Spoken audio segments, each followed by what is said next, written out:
Delta is critical for the development of Viet Nam and also for regional food security.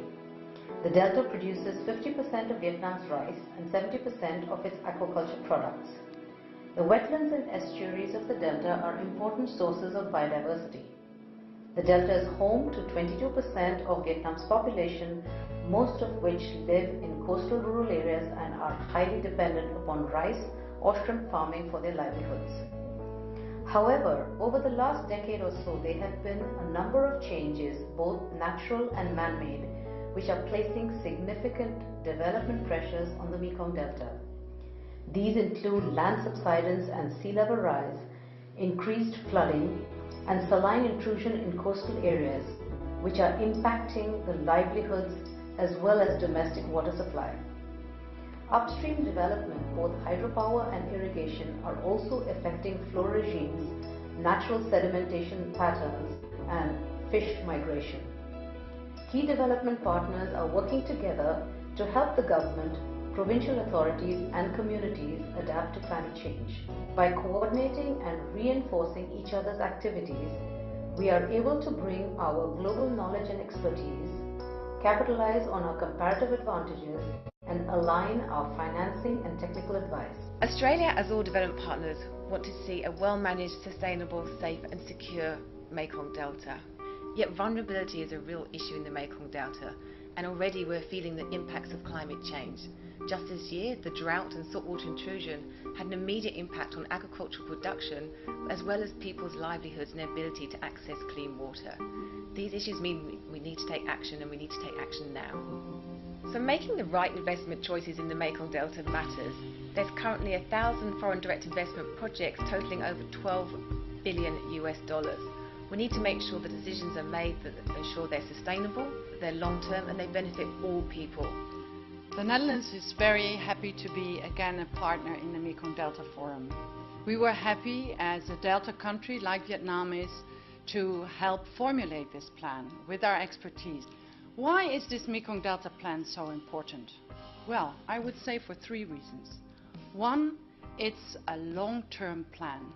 So it takes into account that what you do now may have an effect in the longer run. The second one I would say is that it's a holistic plan, an integrated plan.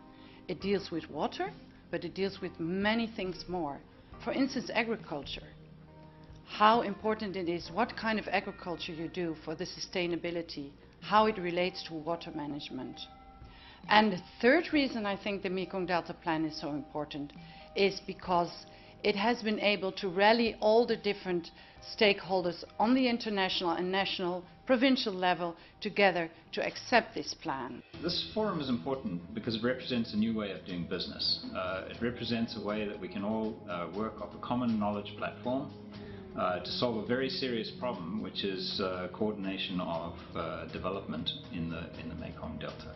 As we've seen in the past, each of us working on our own problems, small problems, be that the provinces working on their own solutions, which have very bad impacts downstream, for example, by building dikes in one area which may affect other areas, or whether it's the donor partners or the international finance organizations. I think we all can agree to make the Mekong Delta more resilient against the impact of climate change. That this is an enormous task in terms of planning capacity, investment capacity, and the question of providing an appropriate governance structure which allows that the leadership is within the government. I think it was very, very helpful that we have got the decision from the Prime Minister in April to have the approval of the pilot decree for coordination, for regional coordination in the Mekong Delta. So in this sense, I hope the forum will be able to provide further steps in that direction.